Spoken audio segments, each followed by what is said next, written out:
আপনার কাছে যখন টাকা থাকবে, আপনার আপনজন, ভাই বোন, বাবা মা কিংবা আত্মীয় স্বজন বা ভালোবাসার মানুষ, তাদের রূপটা দেখবেন কত সুন্দর, কত মধুর তাদের রূপ, কত মধুর তাদের ব্যবহার। অপরদিকে যখন দেখবেন আপনার কাছে টাকা নাই, তখন আপনি বাস্তবিক জীবনে তাদের আসল রূপটা দেখবেন। তাদের আসল রূপটা এমন ভাবে দেখবেন যে আপনাকে কতটা অবহেলা করে শুধুমাত্র আপনার কাছে টাকা নাই বলে। আজকে ভাই আমার কাছে টাকা নাই বলে আমি আমার পরিবারের আসল রূপটা দেখতে পারছি। আজকে যদি টাকা থাকতো তাহলে তারা আমাকে ভালোবাসতো। আজকে আমার কাছে টাকা নেই বলে তারা আমাকে ভালোবাসে না, তারা আমাকে বুকে জোরে টেনেও নেয় না, কখনো আমাকে আদরও করে না। ওই যে আমার কাছে টাকা নাই বলে, যখন টাকা ছিল ভাই তখন সবাই মূল্য দিতে, আজকে টাকা নাই, আমার আপন মা, আমার বোন, ভাই, তাদের কাছে আমি মূল্য পাইনি। কারণ কি ভাই, মানুষ এখন মানুষকে বিচার করে টাকা দিয়ে। টাকা ছাড়া কেউ কখনো বড় হতে পারে না। মানুষ মনে করে যে যার কাছে যত টাকা আছে সে তত বড় মনের মানুষ। আসলে না ভাই, বড় মনের মানুষ হতে টাকা লাগে না। টাকার ছাড় থেকেও বড় কিছু হয়, সেটা হচ্ছে ভালোবাসা। এখন ভাই ভালোবাসার কোনো মূল্য নেই, এখন কোনো ভালোবাসার মূল্য নেই। এই কারণে যে ভাই মানুষ টাকা দিয়ে মানুষকে মূল্যায়ন করে, তো ভালোবাসাটা হেরে যায় টাকার কাছে, রক্তের সম্পর্ক হেরে যায় টাকার কাছে ভাই। তো কিছু কিছু সময় ভাই এমন একটা পরিস্থিতি আসে যে ভাই আমরা ভালোবাসার মানুষগুলির কাছে হেরে যাই, আমাদের আপনজন, ভাই বোন, পিতা মাতা, তাদের কাছেও হেরে যায় শুধুমাত্র ওই একটা শব্দের কারণে, সেটা হচ্ছে টাকা। যখন আমি টাকা দিতে পারবো তখন আমি তাদের ভালো সন্তান, আমি তাদের কাছে ভালো সন্তান যখন টাকা দিতে পারবো। আর যখন আমি আমার বোনদের ভাইদের টাকা দিতে পারবো, তাদের কাছে আমি বেস্ট ভাই। আমার মতো ভাই হয় না। আবার আমার বাবার যখন ব্যাগ বইরা টাকা দিতে পারবো, তখন আমি অনেক ভালো সন্তান। আমার মতো সন্তান এই দুনিয়াতে নাই। আমি যখন দিতে পারবো না ভাই, আমার মতো নগণ্য খারাপ ছেলে এই দুনিয়াতে আর কেউ থাকবে না। আমার মতো অসহায় আর কেউ থাকবে না। আমাকে তুচ্ছ তাচ্ছিল্য করবে, এটা স্বাভাবিক। এটা আমার ক্ষেত্রে হয়েছে, আপনার ক্ষেত্রে হইতে পারে ভাই।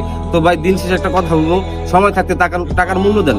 কারণ কি, টাকার মূল্য যদি দিতে না পারেন ভাই, তখন দেখবেন আপনি একটা সময় আফসোস করবেন যে টাকা থাকলে যখন আপনি টাকার মূল্য দেন নাই, তখন আপনি বুঝবেন যে যখন টাকা থাকবে না, তখন এই দুনিয়ার মানুষরা কত নিষ্ঠুর হইতে পারে, সেটা আপনার আপনজন বেশি নিষ্ঠুর হবে। কারণ পর কখন এতটা কষ্ট দেয় না যতটা কষ্ট আপনজন দেয়। আপনি পর থেকে এতটা কষ্ট পাইবেন না যতটা কষ্ট আপনি আপনজন থেকে পাইবেন, শুধুমাত্র টাকার দ্বারা। মানুষ এখন টাকার দ্বারা বিচার করে বেশি, তার থেকে বিচার বেশি করে কারা জানেন? আপনার আত্মীয় স্বজন। আপনি যখন ভালো একটা অবস্থান থাকবেন, দেখবেন তারা আপনাকে নিয়ে সমালোচনা করবে, খুব ভালো ভালো বলে আপনাকে বাহাবা দিবে। আপনি যখন অর্থশূন্যতায় ভুগবেন, তখন আপনাকে নিয়ে টিটকারি মারবে, আপনাকে অবহেলা করবে।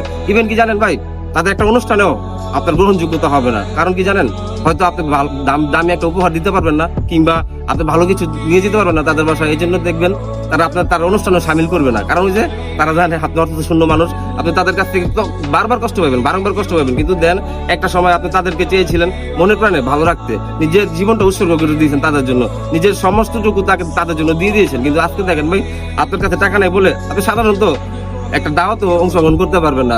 আপনার সেটা হইতে পারে আপনার আত্মীয় স্বজনের মধ্যে আপনি সব থেকে পছন্দ কি, বাবা মা, ভাই বোন, তাদের দাওয়াতে আপনি অংশগ্রহণ নিতে পারবেন না। কারণ কি, তারা মনে করবে এই ছেলে আবার কি উপহার দিবে ভাই, কম দামে একটা উপহার দিবে। এই কারণে হয়তো পারে যে আপনি তাদের পরিবারের দাওয়াতে অনুষ্ঠিত অ্যাটেন্ড হতে পারবেন না, কিংবা দাওয়াতের গ্রহণযোগ্য হবে না, আপনাকে দাওয়াত দেওয়ার প্রাধান্য দিবে না। এছাড়া দেখবেন সব ফ্যামিলির সব মেম্বার আছে, সব মেম্বার একসাথে থাকা সত্ত্বেও আপনাকে একটা ফোন দিয়ে বলবে না যে ভাইয়া আসো আজকে আমার বাসায় দাওয়াত আছে। কেন জানেন?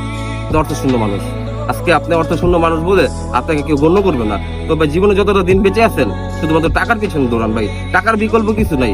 আপনার কাছে যখন টাকা থাকবো, আপনার ওই মাই কিন্তু আপনারে জড়ায় ধরবো যে মায়ের আপনারে আজকে ভালোবাসে না। আপনার ওই ভাই বোনে কিন্তু জড়ায় ধরবো যে ভাই বোন কিনা আজকে আপনাকে মূল্য দিতে আছে না, কিংবা আপনাকে তাদের দাওয়াতে অ্যাটেন্ড করতে চাইতেছে না, কিংবা দাওয়াত দিতে চাচ্ছে না। যখন আপনার কাছে টাকা থাকবে না ভাই, সবার আগে ফোন কলটা আপনার আসবে, সবার আগে তারা আপনারে ফোন দিবে, আপনাকে ফোন দিয়ে ইনভাইট করবে।